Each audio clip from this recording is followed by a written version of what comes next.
All right, here we are. We are in EUDL, the finals. I've been to the finals of two draft leagues before, but I have never walked away with a championship. Hopefully today's going to be the day. We'll see what happens. I have played this opponent before. They've made some changes to their team. I've made some changes to my team, so it's by no means the same matchup. Um, I feel like I've done my best to prep. I'm pretty confident with my team. I'm comfortable with it. I just need to make sure I can pilot it properly, as that was the problem last time I played this opponent.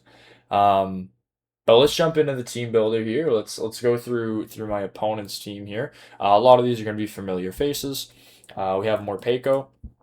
Unfortunately, it is one speed stat higher than Togedemaru, which forces me to do some stuff about it, which I have. We'll get into that.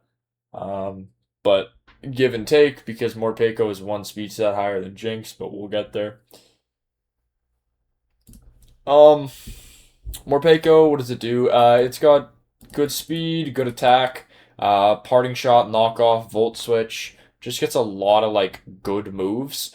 And then it always gets like Aura Wheel, right, with its Hunger Switch stuff, so it always has a strong stab move, and if you're Protect, you always have the type that you want, that kind of stuff. But I'm expecting to see knockoff, parting shot, volt switch, and then like insert fourth move.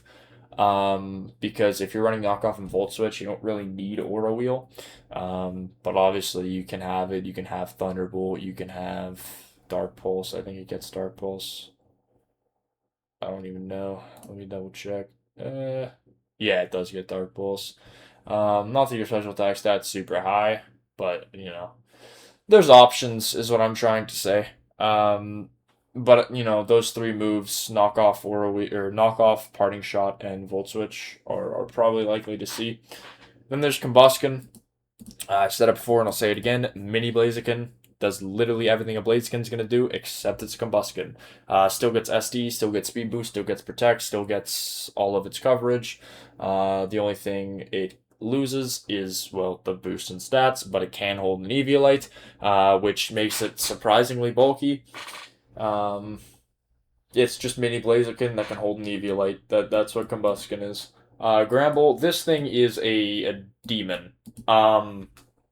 This thing hits so hard, 120 attack, has great physical bulk, 90, 75 with Intimidate, right? So those numbers might as well be higher. And then just gets all of the coverage under the sun. Like, it gets everything. It can hit, like, whatever it wants, it can hit. Deal with it. Right? It gets Fangs, it gets Supercell, it gets CC, it gets EQ, it gets Outrage, Iron Tail, like, it gets everything. Um, so you basically just have to have a strong physical mon, or just something that's faster and can kill it, which, well, we'll get into that. Then there's Cramorant. This is honestly, 9 times out of 10, this is a defensive Pokemon. Right, it has pretty solid bulk, 70, 95. Its physical side isn't super great. Its speed tier is also like okay. 85 is a really nice number to sit at, right? You can see just how big of a difference that makes with kind of those 3 mons that are just below it.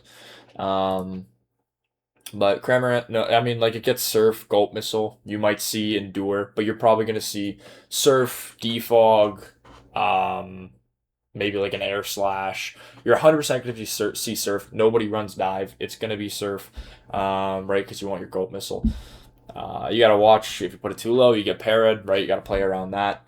But, no, I anticipate just like a Boots, bulky, Defog, Cramorant. But we'll see what happens. Then there's Metang. This is basically just midi Metagross, but I think it honestly might be a little better than Metagross. Its bulk is disgusting. Throw Eviolite on there, it's even more gross. You get clear bodies, your attacks don't drop. You get all of the stuff Metagross gets. Bullet Punch, Heavy Slam. You're not as heavy as Metagross, but you can still use it. Meteor Mash, Zen Headbutt. You still get access to rocks. Metang gets a lot, and its coverage is nothing to laugh at either. It's also disgusting. Earthquake, Brick Break, Elemental Punches, Sans Fire Punch. Rock Slide, it gets a lot of coverage. Its attack stat is pretty solid. Yeah, no, this is a very good mon. Can hold the Eviolite, which I'm noticing he has a lot of Eviolite mons. Well, hopefully you brought knockoff. But yeah, it's fat. It hits hard. It can set up screens if it wanted to. It does a lot. Then there's Perugly. This is still, in my opinion, one of, if not his scariest mons. Granbull's also super scary because I never realized how bulky it was, so I looked at calcs. Um, Perugly, it is super fast, not fast enough to where it can run adamant, right? Cryogonal is still fast enough to where it has to go jolly if it wants to outspeed everything. And when you think about how frail cryogonal is on the physical side, you probably will be going jolly. Um, right? So nerfing some of its attack power for some reason gets defiant. I still don't know why it gets that. Um, its attack stat isn't super great, but it's not bad either. And then you have return, which hits super hard. And then this thing also gets like disgusting coverage. Dark moves, fairy moves, ground moves, steel moves, gets U-turn, fake out. This thing just it does a lot. Yeah, it's actually pretty scary. Um, yeah, hits hard, is super fast. It's one of his few actually like very fast mods. It's very elite speed, which I know seeing like 115 as elite speed is kind of funny, but that's what it is in low tier. Um, then you got Vibrava, which is going to be his Terra captain. Um, in all honesty, I don't see what this thing does. Like it kind of just it's kind of just a levitate mon. That's the way I see it. Like it can Terra, yeah, it does get access to Terra Blast, but its stats are so mediocre. And even with Eviolite, like its bulk is nowhere near some of his other Eviolite losers, like Eviolite users, like Weeping Bell, like Metang, hell, even Combustion. Right? It doesn't have the bulk. It doesn't have the speed. Like I don't see what it does. If he brings it and whoops my ass with it, well then gave it our best, I guess. But I really don't see what this thing does. It doesn't get D dance. Like it's poor. It gets nothing. Then there's Aurorus. Last time I played this guy, I lied to you. I said that he was going to be Snow Warning. I forgot Snow Warning's banned. Weather abilities are banned in low tier, so he's going to 100% be Refrigerate, which also means no Veil, no defense boost, which is really nice. That makes this thing a lot less scarier than I thought it was. And with not having Terra, it still has all of its quad weaknesses. It's still very slow, and so it's got to pay the piper. Refrigerate, even like with it doesn't even do that much damage. Like Hyper Voice is like just a little bit stronger than Ice Beam. And even still, like this thing, you're not bringing it for attack. You're bringing it for bulk because of that 123 HP stat, and then just good special bulk and decent physical bulk. But with how many weaknesses it has, it just gets blown up. But you know, this thing gets screens. It gets some decent coverage. Like it gets Thunderbolt for some reason. I didn't know that the Northern Lights brought thunder, but maybe they do. I don't know. Then you got Jinx. This is a new pickup. It's pretty fast, but like I said, Togedemaru is one speed point faster, which, you know, makes him have to make a play. Like, does he want to go Scarf so he can be faster than Togedemaru? Does he just accept that Togedemaru is faster, which is the one that can blow it up with an Iron Head because of that pitiful physical bulk? What does he do about that? We're gonna find out. This thing's special attack stat is really high, but it's like his only special attacker other than Aurorus. And when you put these two side by side, if you're bringing it for attack, you're always bringing Jinx. It gets more coverage, its attack stats higher, its speed stats higher. It's just a much better offensive Pokemon than Aurorus. If you're wanting defensive, I don't know why you're running an Ice type defensively. I'm gonna forget I said that because I'm running a defensive Cryogonal, but um, yeah, Jinx. It's yeah, it's fast, hits hard, gets good coverage. For some reason, it gets Energy Ball. Gen 1 learn set, I guess. So Marshtomp can't do anything about it. I was like, oh, it doesn't get Freeze Dry. Maybe Marshtomp can fight it. No, it gets Energy Ball. And then the last but not least is Weeping Bell. This is just a bulky Eviolite grass type, decent attacking stats, gets sword stance, gets toxic, T spikes, synthesis. It's fat. It's a cleric grass type beat. It clicks toxic. It soaks up T spikes. It does all of that. It is not. It can't Terra. So you can still exploit its grass type weaknesses because grass has a lot of weaknesses. Um, yeah, that is the opponent's team. Let's show you what I brought. So first things first, we got Rampardos. This set took me a long time to figure out. Because the more I thought about it, the more I realized I don't know if Rampardos is very good into this guy's team, but at the end of the day, I need it. Like Togedemaru can hit hard, but when you look at these things' attack stats, when you look at 98 versus 165, it's kind of like, okay, you kind of need Rampardos. Because what I was looking at Focus Sash Trailblaze, right? Because he doesn't have a lot of priority, right? And if that Focus Sash went off, you get the Trailblaze up, and then I realized just with Grand Bull, with Intimidate, his team's just too fat.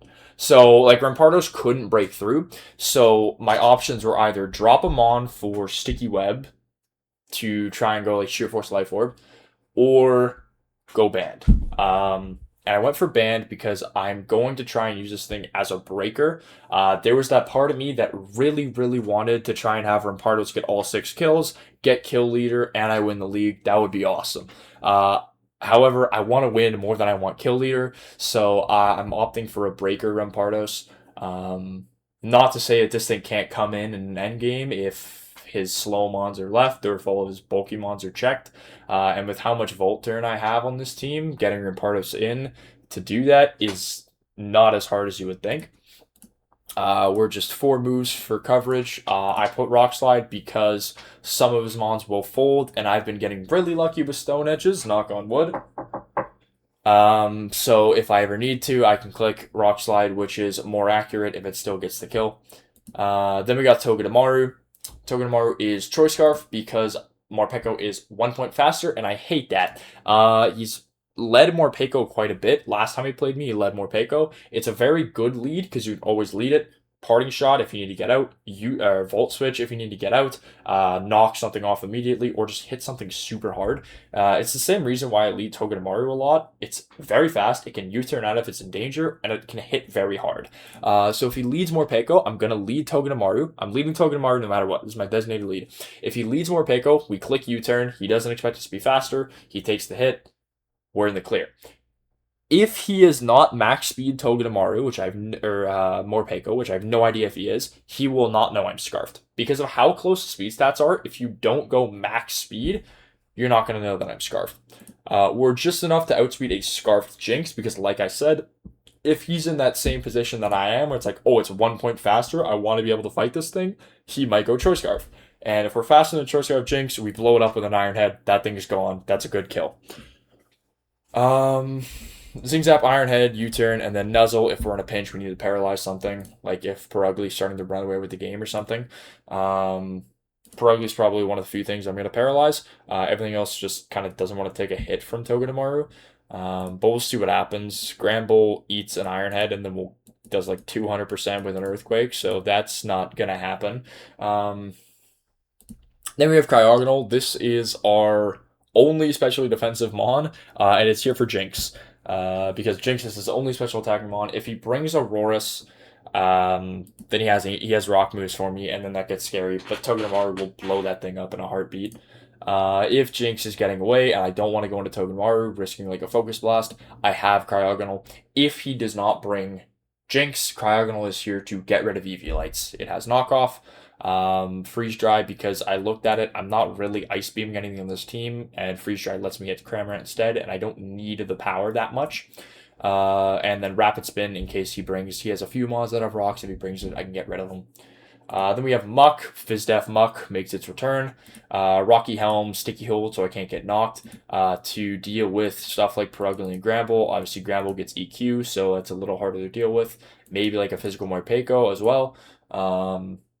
But we have Gunshot, Knockoff, again, trying to get rid of these EV Lights. He has so many EV Light mons that just knocking them off is super big. Then there's Toxic, if something is being really fat and annoying. Unfortunately, won't work on Metang or Weeping Bell, but I can Toxic everything else. And then Pain Split, try and keep some longevity on this thing. Then we have Marshtomp, who is our second Fizdef Pokemon. Because his team is really physical and really threatening. So we're Liquidate because that hits almost everything I need to hit. The only thing that Marshtomp might be staying in on that doesn't that like resist Liquidate is if he has like a. Actually, wait, there's nothing. I'm tweaking. It's the fact that I can't hit Morpeko. That's why I wanted to be EQ. But I opted for Iron Tail instead because this thing is going to be our go-to Granbull check. Because Granbull doesn't have the coverage to hit this thing. I do also have to keep help on this thing for Combuskin because this team does not have many fire resists. I know you're looking, I have 2 water types and a rock type, but like these mons are not bulky at all. So I want to have Marshtomp intact if he brings Combuskin, and because once it gets speed boost, it's gonna click Flare Blitz and it's gonna hurt. Obviously, if Muck still has full health, it can come in, it can take that, but Muck's gonna be my go-to for Perugly, for some Granbull switch-ins, right? So it's gonna take a lot of damage for Metang even. So this thing's health is going to drain a lot faster than Marshtomp, but Marshtomp is also here to lighten its load a little bit and also for a solid fire resist against Combuskin. Iron Tail to hit Granbull. I don't know if I said that or not. Rocks, Roar, standard stuff. And then last but not least is another Choice X Fion. This might be the exact same set I brought last week, except I'm Terra Electric. Surf, Electric Terra Blast, Ice Beam Flip Turn. We're enough speed to outspeed Vibrava, so we're faster than everything that's below me. If something's Scarfed, it outspeeds. If Combuskin gets the speed boost off, it outspeeds. But we're here to blow things up. The only problem I see is Dry Skin Jinx, because they can come in and just soak a hit, whereas this thing's going to get good chip even if you resist it. We're Terra Blast or Terra Electric for Cramorant because that thing gave me a beating last time I played this guy. Just having a button that will blow it up in a millisecond is really nice to have. And then again, Flip Turn for Momentum, try and get Rampardos in if I call a switch, right? All that kind of stuff. So yeah, that's the team. We're chasing our first championship. I'm feeling good. I'm ready. Let's see how it goes, and hopefully in the battle, you're going to see me get my first championship, but we'll see what happens. All right, see you guys.